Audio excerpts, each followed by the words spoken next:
everybody knows that I wrote with Abhay several papers, and that for me it was Abhay was the teacher of quantum gravity, quantum theory, and everything.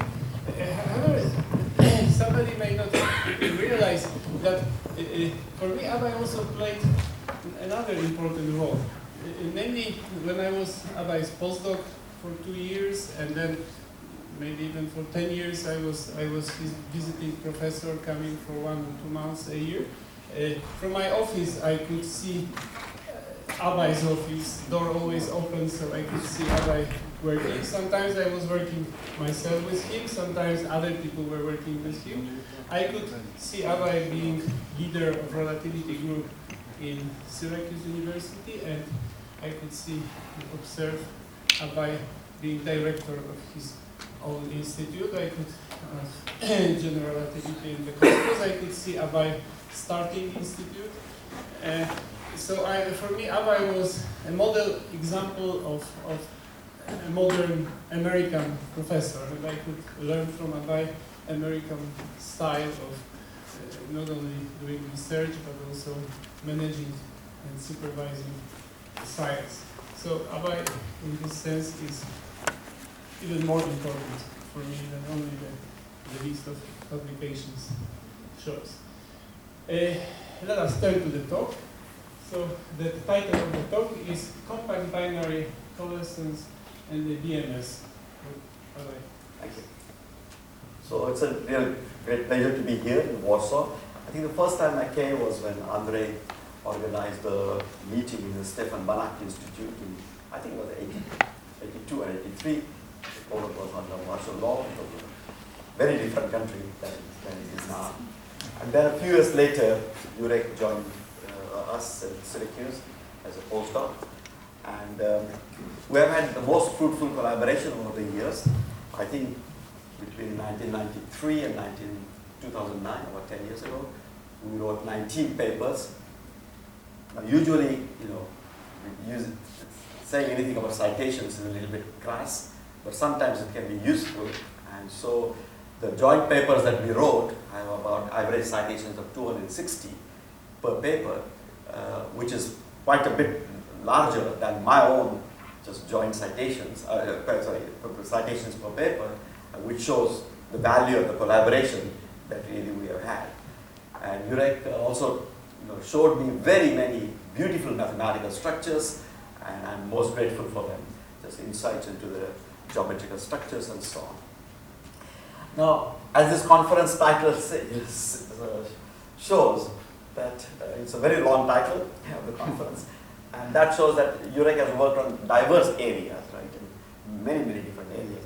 So for me, especially because I worked with him on several of these areas, it was a difficult choice as to what to speak on. And so finally, I decided on compact binary coalescence in the BMS group for 2 reasons. The first is that Jurek is always fascinated by null surfaces, null geometry that arises in many contexts, particularly in the theory of gravitational waves and also in the theory of quasi-local horizons. And the second reason is that there are several people in the room and who will participate in this conference, Professor Trautmann, Ted Newman, Roger Penrose, who have made seminal contributions to our understanding of the asymptotic structure and the gravitational waves. The second reason is just 2 weeks ago, there was a conference in Warsaw, I think, not the first time, not sure, of the LIGO scientific collaboration. The major meeting was held in Warsaw, and so I thought I should talk about the 2 topics together. One is really about the compact binary coalescence and the BMS group. So let's see if this works. Okay. So the motivation. The motivation is really the following.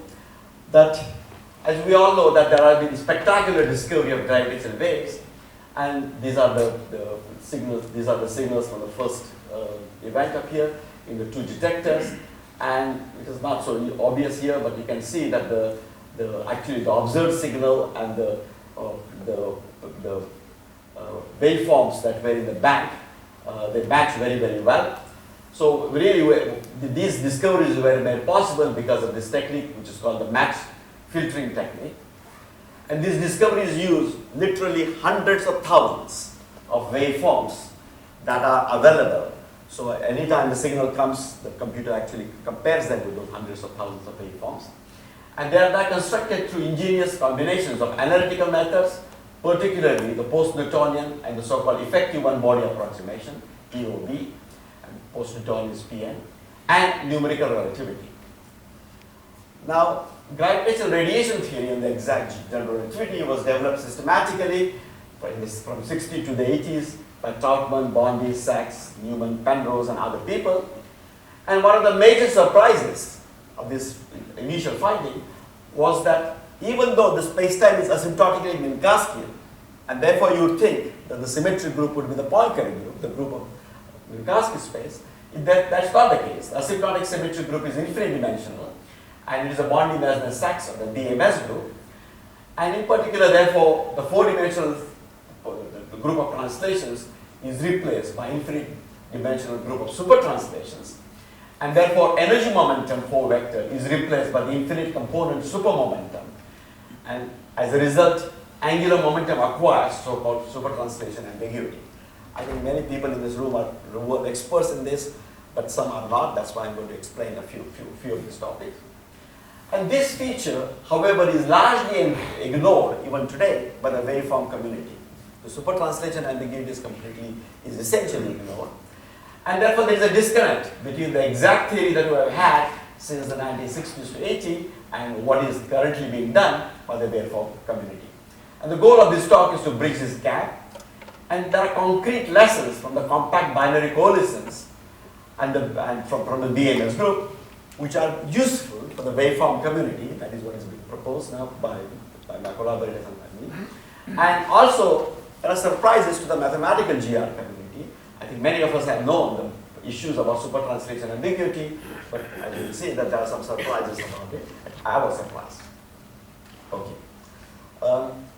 So the organization is as follows. First, I'll spend some time in explaining the compact binary coalescence waveforms, how they are created. People who are in the LIGO collaboration know this subject very well, but on the other hand, most of the mathematical relativity people don't know this. And so I think it is good to get a refresher, because then you will understand better why super translations can help us with respect to finding the accuracy of these waveforms. Then I'll be brief about the BMS group and the gravitational radiation, and then I'll put these things together to arrive at some constraints on the waveforms. And we'll see why these constraints are very useful in checking the accuracy of the waveforms. They're also essential, and then summary and discussion. So for brevity, I will often refer to the binary black hole coalescences, but the results hold also for binary black hole neutron star and the neutron star, binary neutron star coalescences. Okay, so the first part is how are these waveforms created? So here is a picture. You have got some binary, and you have got radiation going out to scr, and a typical signal looks like that, right? So there is a long phase up here where the binary is moving sufficiently slowly that you can use post-Newtonian approximation, analytical methods, to approximate analytical methods to actually get the waveforms. And then there is a merger that happens, the two merge together to form a single black hole, and in this little, near the merger region, you need full nonlinear general relativity.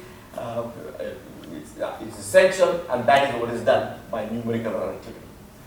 So we need to cover about 8-dimensional parameter space of the binary, basically the masses and the spins of these binaries. And the numerical simulations, however, are quite very expensive. If you want to get something like 100 cycles, typically it takes about 8-9 months to run one program. And then you have to vary the parameters.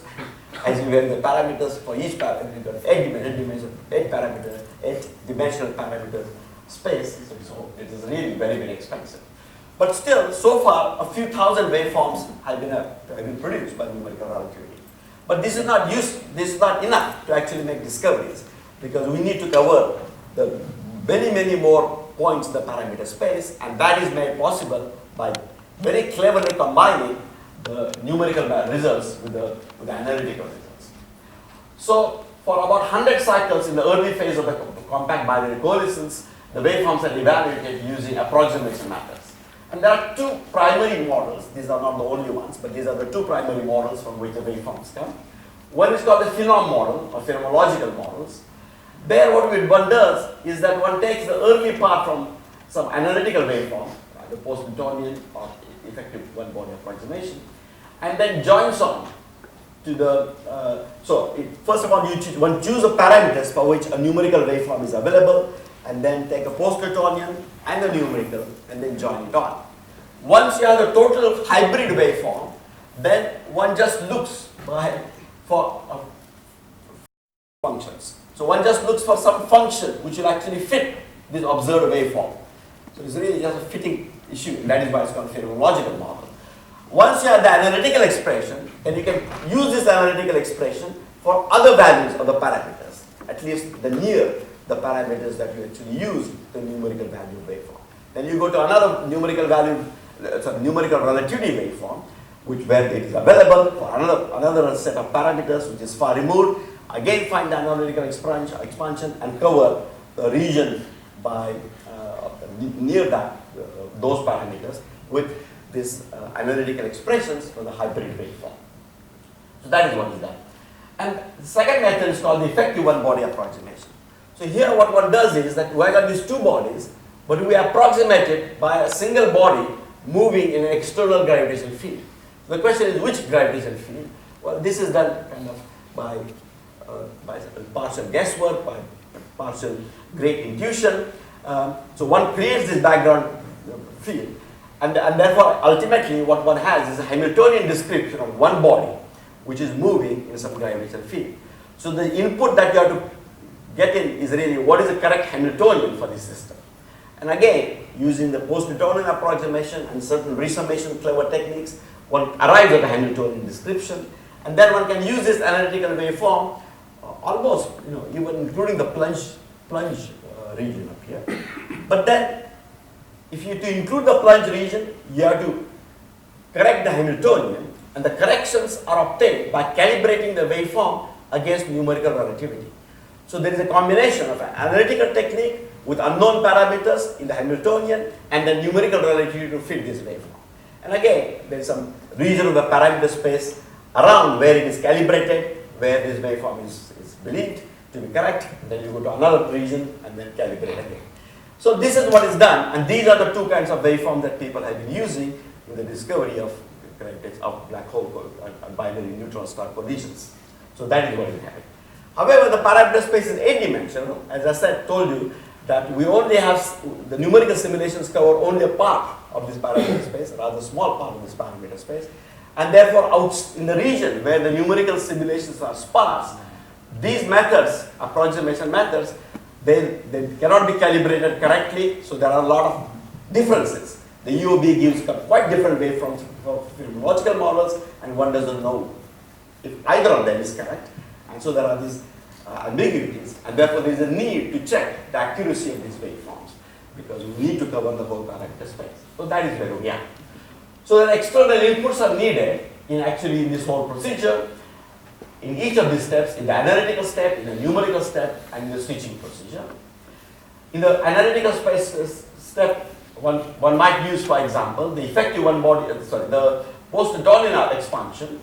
This expansion is V over C, in powers of V over C, and it is believed to be asymptotic. It's not supposed to be believed, it's not a convergent series, and the hope is there is an asymptotic series up here. But there are ambiguities. There are ambiguities of choice of truncation, which order in the post-Newtonian expansion to truncate. Then even within each order, there is a choice of so-called Taylor approximates. Basically, one starts with the post-Newtonian expansion of the energy and the flux, the energy of this total energy of the system and flux in the form of the gravitational radiation as functions of V over C. But to obtain the waveforms, one needs to Taylor expand certain rational functions of these two quantities, and there is ambiguity in how you expand the rational functions and where you stop, and that is why there are some ambiguities in this thing. Then the EOB, the effective one-body approximation, as I said, the post-Newtonian trajectory is back to a particle moving in a fictitious background space-time. This corresponds to a certain resummation of post-Newtonian theory that yields more accurate results, But the ambiguity is in the choice of the Hamiltonian of the UOB, and especially in the regions of parameter space where there are no numerical simulations to calibrate and to fix the unknown coefficients in this expansion. So that there are ambiguities of the numerical relativity. This is a waveform.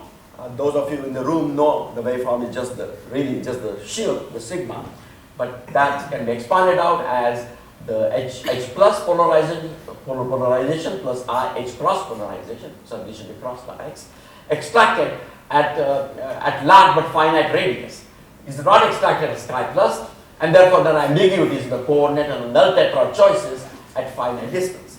As you probably know, people actually extract the so-called psi4 0, psi4 the radiation field, and then one integrates twice the radiation field to get the waveform. And to talk about psi4 I need the appropriate null tetrad, and there is ambiguity if you just stop at a finite radius up here. So there is this the extraction ambiguity, and because numerical errors associated with the high frequency oscillations, one in practice only gives the first few spin weighted spherical harmonics, n equal to 2, 3, 4. That is what is calculated numerically.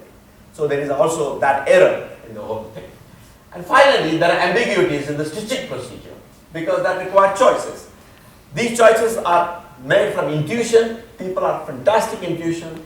People actually are very good at making guesses, but ultimately these are guesses rather than systematic derivations from first principle. And both phenom and EOB, you require something. In the phenom are in blue, EOB is in black. So first of all, the time at which the compact binary evolution is switched to the numerical one.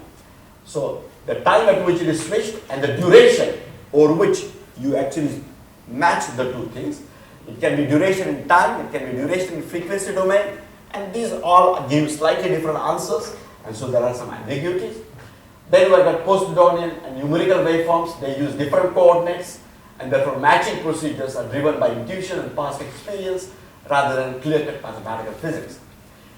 In the post-Newtonian regime, one has point particles. There are no horizons. In the numerical relativity initial data, one has dynamical horizons. So the parameters of the two black holes are determined in the analytical part and in the numerical part using very different methods. And therefore you have to match them, and there are ambiguities in how actually you do the matching. And several ways to match the waveform are considered, and then one tries to minimize the differences over a small interval of time or over some frequency domain, and a choice has to be made. This matching is not God given, and people are out of intuition, but there are external choices here. It's not systematic. In the effective one-body approximation, the way the waveforms are joined together with the quasi-normal ringing part, that is again a source of ambiguity in the effective one-body approximation. For a summary address to mathematical relativities, you can see time appendix A of this article which appeared relatively recently. Okay. Nonetheless, approximate analytical waveforms have proved to be invaluable for the first detections of gravitational waves. But already, with the current LIGO-Virgo run, we are entering an era of abundant event rate and also greater accuracy. And with the third generation G3 gravitational wave detectors on Earth, and with LISA and with the pulsar timing, we will achieve a much greater sensitivity on a significantly large frequency band. Therefore, for more accurate parameter estimation and more sensitive tests of general relativity, it is natural to ask for quantitative measures to test the accuracy of the waveform relative to exact general relativity. Otherwise, you would make mistakes in parameter estimation. You might miss out a lot of events. Experts in the waveform community do feel that we have probably missed out events in the region of the parameter space where the waveforms are, where the numerical simulations are sparse.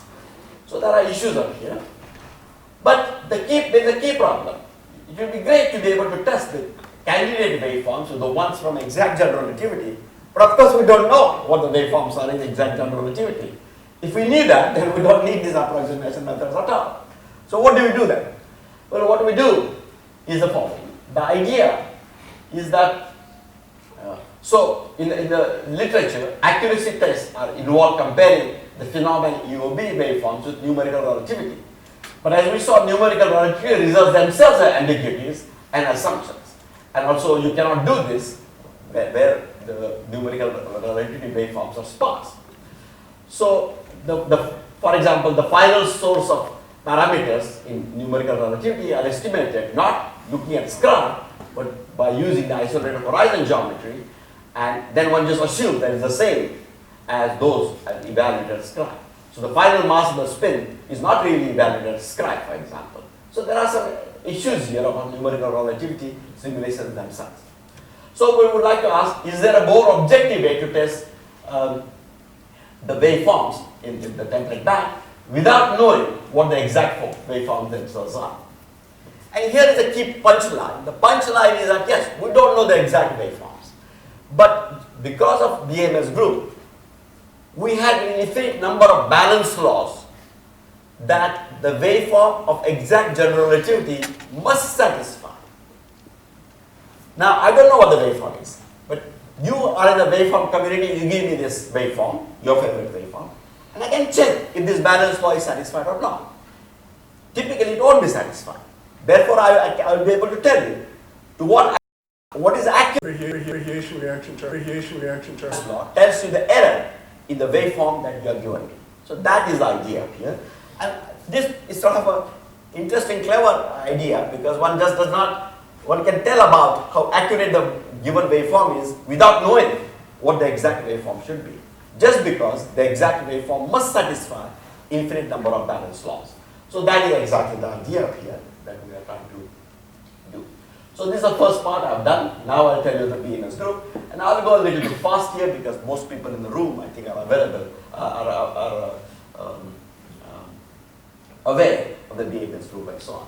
The first part I thought most people are not aware of. I was not aware of. It took a long, hard struggle for several months to understand what the waveform community actually does, and that is why I put it a little bit more detail. So the BMS group. So first of all, recall that we got the physical spacetime and GAB, and it is asymptotically Minkowskian if GAB approaches the Minkowski metric as 1 upon r as we receive from sources in the null direction. So here are the sources, this is asymptotically flat spacetime, we are going to null infinity in the null direction from here. The initial surprise was that the presence of gravitational waves adds an unforeseen twist. There is no longer a canonical Minkowski metric that the GAB approaches to. This key finding of Bondi and Sachs is still generally ignored by the waveform community. They just use a fixed Minkowski metric and the Poincare group associated with that fixed Minkowski metric. But the problem is that the possible Minkowski metrics to which the physical metric GAB approaches, a la Bondi and Sachs, we can have several such Minkowski metrics, several such flat metrics. For example, you can start with one and perform a diffeomorphism in which the time coordinate goes to time plus some function of theta and phi, and the spatial coordinates goes to spatial coordinates. So under this is the angle dependent translation, in this case time translation. Then I get a new metric. It's also, the new metric is flat because it's also just minus dt prime squared, where t prime is this, plus dx squared plus dy squared plus dz squared. So this new metric is again flat metric, but is different from the one I started off with. And the asymptotic symmetric group, the BMS group B, is obtained by consistently patching together the Poincare groups of all these metrics. Just as the Poincare group is a semi-direct product of the four-dimensional translation subgroup of the Lorentz group, we have the BMS group, which is a semi-direct product of the super translations with the Lorentz group, where S is the infinite-dimensional group of super translations or angle-dependent translations. Just as Poincare group admits four-parameter family of Lorentz subgroups, the BMS group admits as many Lorentz subgroups as there are super translations. So an infinite parameter family of Lorentz subgroups. And any two being related by super translation. The generators of super translations, as you know, are just some angle-dependent function of theta and phi times the null normal in the Bondi conformal frame of to scribe. And the super translation is an infinite-dimensional abelian subgroup of B, such that the quotient is a Lorentz group. B also admits a unique four-dimensional translation group of time translation group up here. And in a Bondi conformal frame, the translations are just given by linear combinations of the first 4 spherical harmonics. I think the paper by Sachs, which actually showed that BMS group administers a unique 4-dimensional normal subgroup of translations, is a very beautiful mathematical physics paper, and it goes back to the 60s.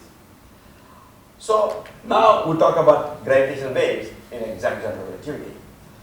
The radiative modes of the gravitational field are encoded in a certain connection at scri, which is induced on scri by the connection of the conformally rescaled metric. And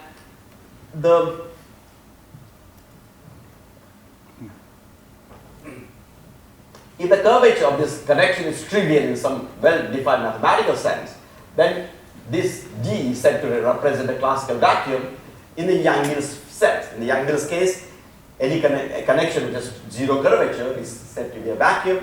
So in this case, curvature is trivial in a well-defined sense, then it is like a classical vacuum. If in fact in a given space-time, the derivative operator you get on scri happens to be one of this classical vacuum, then there is no gravitational radiation. And the subgroup of the Poincare of the BMS group that leaves any one of these vacui invariant is a Poincare subgroup. So gravitational radiation is directly responsible for the enlargement of the Poincare subgroup to the BMS group. And there is a natural isomorphism between the space of classical vacua and the group which is the supertranslation modulo translations up here. So the point up here is that gravitational radiation, the presence of gravitational radiation is what really gives rise to the supertranslation enlargement. That is the main point I'm making up here. Given a Bondi foliation U equal to constant of scri and adapted null tetrals L and MA, and N is already given to you, which is d by du, we have the radiative information which is really encoded in this derivative operator, and this D is completely determined by the shear of this vector field L, which is perpendicular to the cross section U equal to constant, and the waveform is just this shear twice of sigma naught, is just this H plus H, it should be again H cross not HX.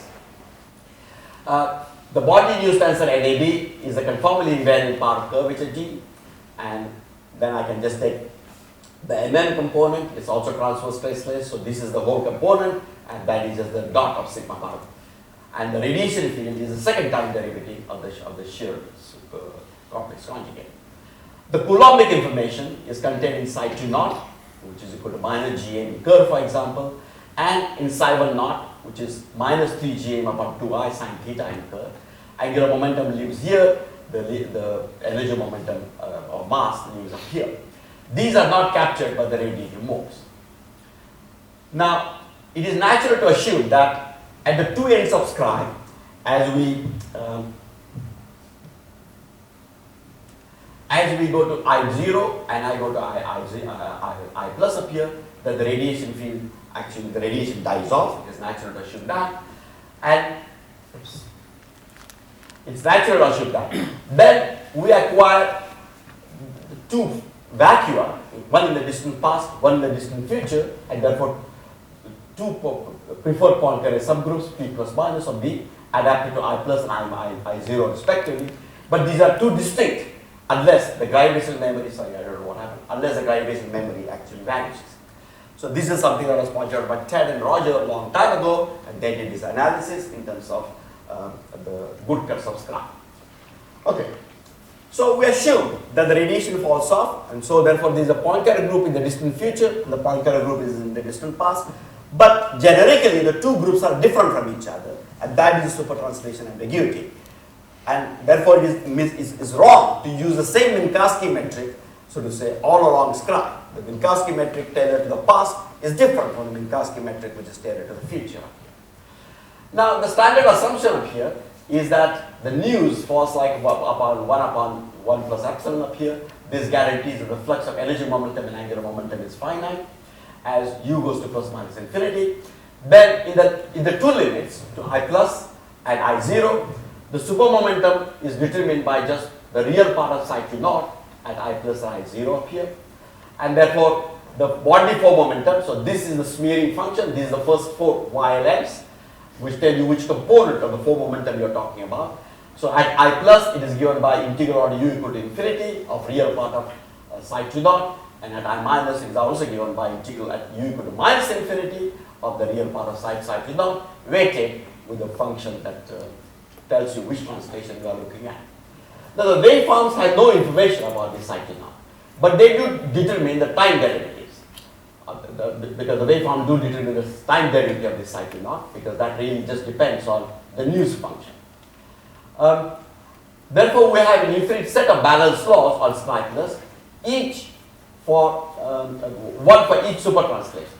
So now I'm letting this psi to be not just a translation, but super translations, arbitrary functions of theta and phi, arbitrary functions of theta and phi, and therefore this is the Bondi super momentum at I0, and this is the Bondi super momentum at I plus. And the difference between them is given by du times, so the difference between is given by the integral on the 2 sphere of the weighting function times integral on u of sigma dot whole square plus the real part of h square of sigma dot dot. In the older literature, this term was missing, and I mean, Sachs's, when I read Sachs's paper, I'm really thrilled by the beauty of the paper and how much he knew. But there's one single mistake that I found was that this term was missing in Sachs's paper, but everything else is already there.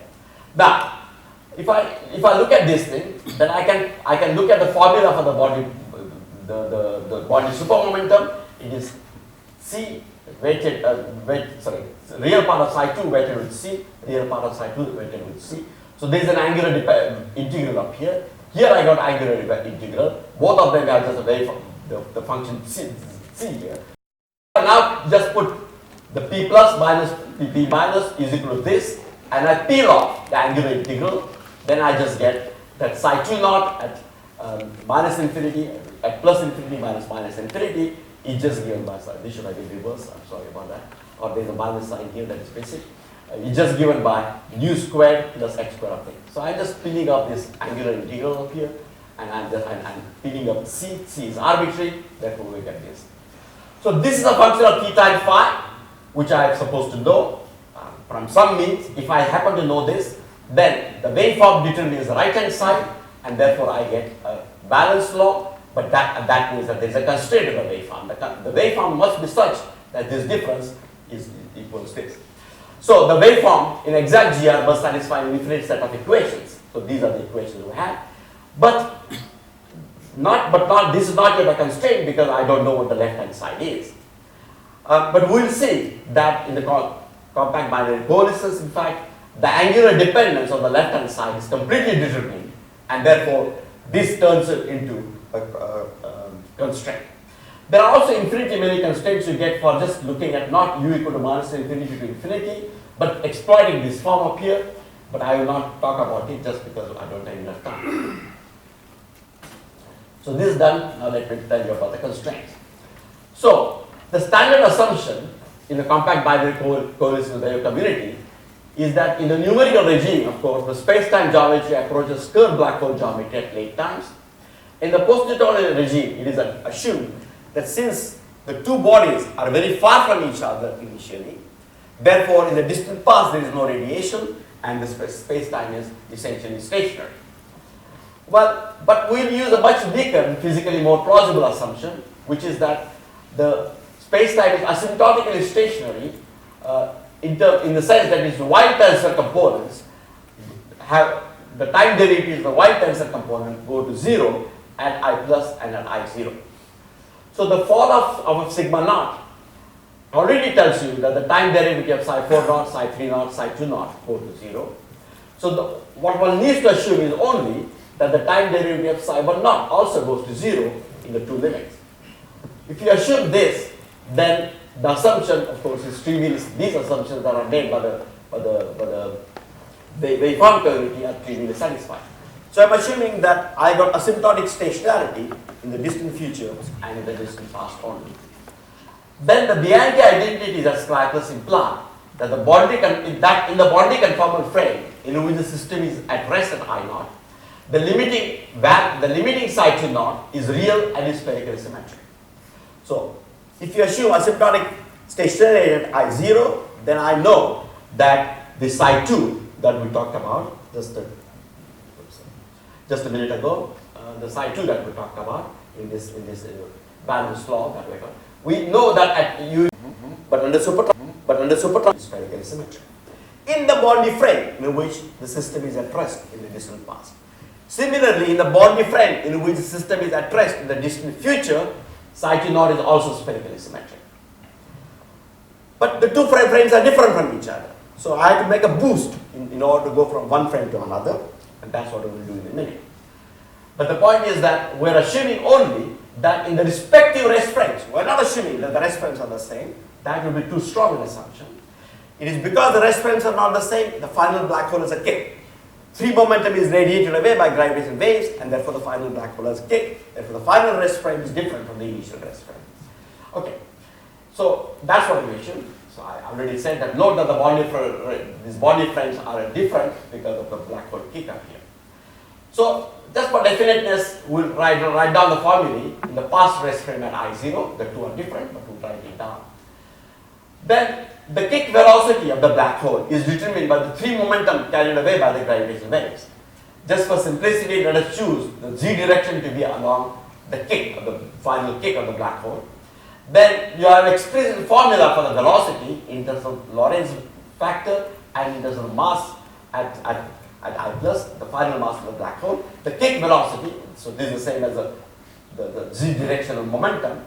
And this is just given by the flux of the linear momentum across Cry, because we assume that we are in the rest frame at I0, so there is no linear momentum. So the final linear momentum minus the initial momentum is the flux of the linear momentum, but the initial momentum is 0, therefore the final is just given by the flux up here. So knowing the waveform, I can find this velocity, and then the initial rest frame at I0 then, we have a specific dependence for this psi 0. So psi 0 naught is constant in the rest frame at infinity, at the plus infinity up here. Sorry, psi 0 naught is constant at the rest frame at I0, and psi 0 naught in this rest frame is given by its value divided by some Lorentz factor up here. The factor Q comes because this is really mass aspect and not mass, because I really am integrating out, I'm left out integration on two-dimensional surface. Okay, so now we get the constraint of the waveform. I'm just using what I had here and substituting for the left-hand side what the values of psi 0 are, that I obtained from these considerations of the boundary conditions of the compact binary coalescence. So in general, I do not have that, but for compact binary coalescence, I have that. And therefore, I get an equation which says that the g times the mass at I0, mass at I plus divided by this Lorentz factor Q, this factor Q up here, because the kick velocity is equal to the right-hand side that I wrote down. So this is a function of theta and phi, this is a function of theta phi. The two must be equal to each other. Now, by using the various methods, by using the post-neutronic expansion and the final black hole, I know what M is, and M at I0 is, I know what M at I plus is. So the waveform community gives me this, and it gives me the waveform sigma naught, therefore it gives me this. Therefore we have got infinitely many constraints now. Is the function of theta and phi on the right hand side equal to the pre-specified function of theta and phi on the left hand side? The right side is completely determined by the waveform, and the kick velocity is also determined by the waveform. The post-neutronic calculation provides us the initial M0. The numerical calculation gives us the final M up here. Therefore, given any waveform in the band, we have ingredients to check these infinite number of constraints. Deviations from these constraints provide us a measure of the accuracy of the global procedure that went in the creation of the waveform. Let's just to give you a simple example, just to get an intuition. Supposing there is no kick, so if V is equal to 0. If V is equal to 0, then this gamma is also equal to 1. So I just get Gm naught minus Gm plus is equal to this. So this is just constant. It's spherically symmetric. This is the function of theta and phi. So I have got infinitely many constraints which say that, or if I take this function of theta and phi and multiply it by y ln, those integrals should all vanish for all possible else except for l equal to 0. So that is really a very strong constraint. In practice, there is a kick that is of the order of about a few hundred kilometers per second, let's suppose 300 kilometers per second, then v by c is of the order of 10 to the minus 3. And therefore, if you want to have the waveform which is accurate to only about 0.3%, then we need to keep only the first term. This term will be much higher because of v squared or c squared, will be 10 to the minus 9, so I can forget about this. I'll just get this term. And then the question is, this is a function of theta and phi, this is a function of theta and phi, and then the waveform is a function of theta and phi. Are these two equal to each other or not? And we again get infinitely many constraints. In particular, if I integrate out this waveform with respect to y ln with L not equal to 0 or 1, because here I got L equal to 0 term, L equal to 1 term, then I should be able to I should just get 0 for this waveform. So we get infinitely many constraints. So now let me summarize. The mathematical GR community, the goal is really to bridge the gap between the mathematical GR and the waveform community. In mathematical GR, the presence of super translations came as a big surprise initially, but their inevitability was quickly recognized.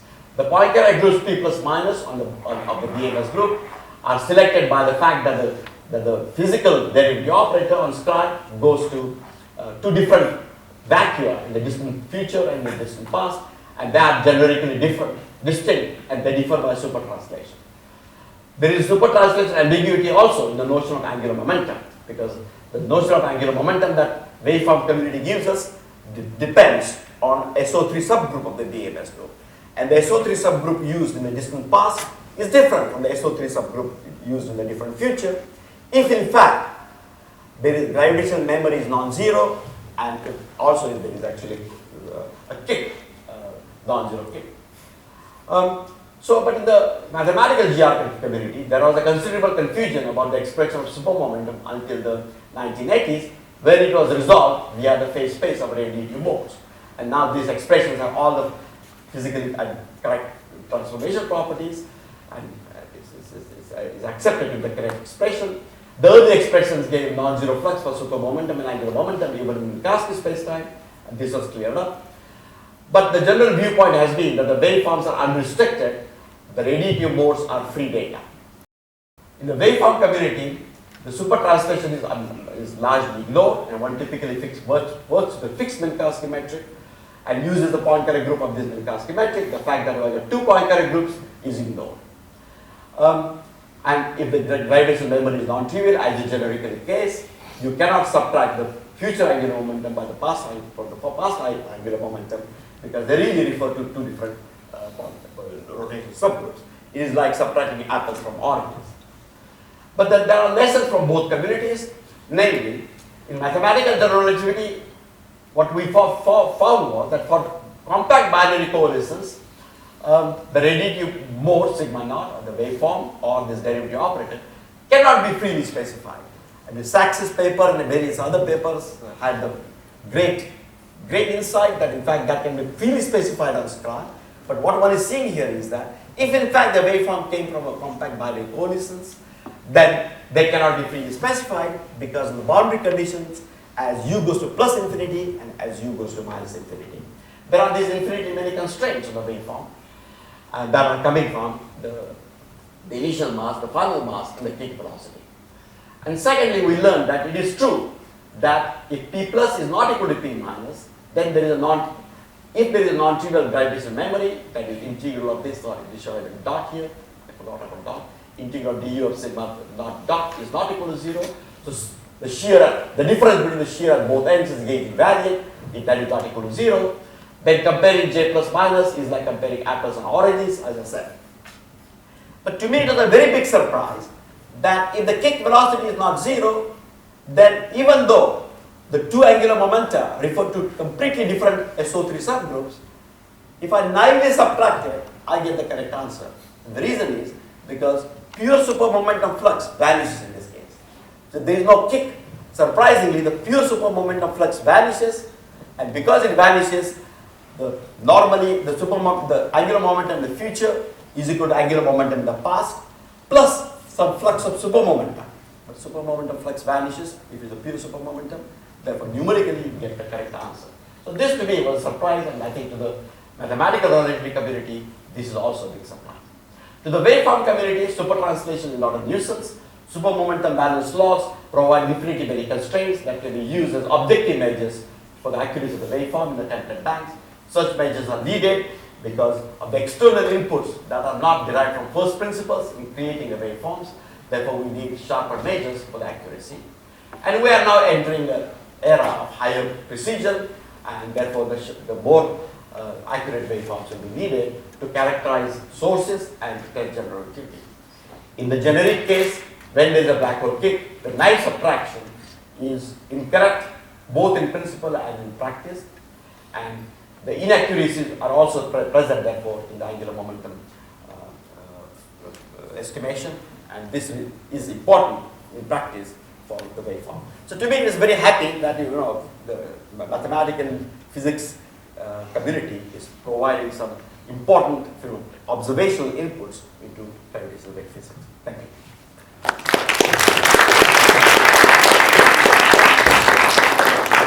So the talk was so interesting, we didn't notice that it was a little longer. Sorry. But I guess that there are so many experts in this field, so there may be, in the audience, there may be questions or comments. Okay. Yes. Yes. Can you show the slide with energy flux, maybe? Supermomentum flux. Yeah, supermomentum or just local formula. Okay. The second, 13. Okay. So on the right-hand side, you have first term, which is obvious, and you have a second term, which is ordinary derivative with respect to u. So this is boundary term.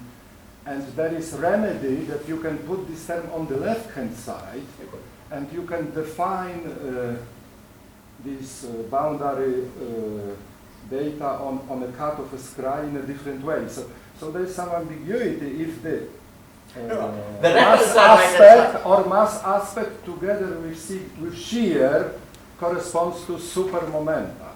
In case of usual momenta, it doesn't matter because it starts from quadruples.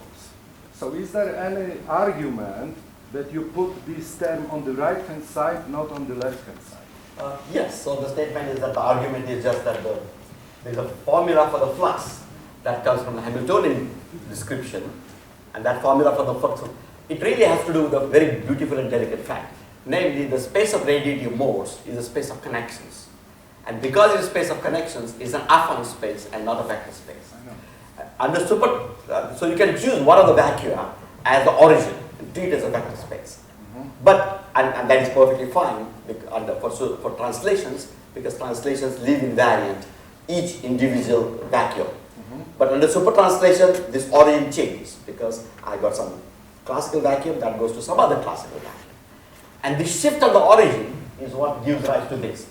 So we're going to radiative phase space, which is an affine space on which a BMS group acts, and you ask for the generator of the supertranslation. And the generator of the supertranslation is a Hamiltonian, which you compute from first principles, and you get both these terms up here. So that is the reason why the flux formula has that. But as far as this application is concerned, I can move this term on the left-hand side just because this is law, and I can move. But there is still an issue that namely I got infinitely many constraints on this. So the main point here was infinitely many constraints. And I have one more remark related to the angular momentum. Namely, if you try to understand usual electrodynamics in Minkowski and scribe, there is also, even in this case, there are no super translations because you can choose proper Lorentz group. There is still some ambiguity. What is the energy flux of angular momentum subscribed? That's something which I published many years ago, but I don't remember the details. The energy, there is an ambiguity in the angular momentum flux, not energy. Yeah. Yeah. So there is an ambiguity in the angular momentum flux. That's perfectly fine, but not in the energy flux.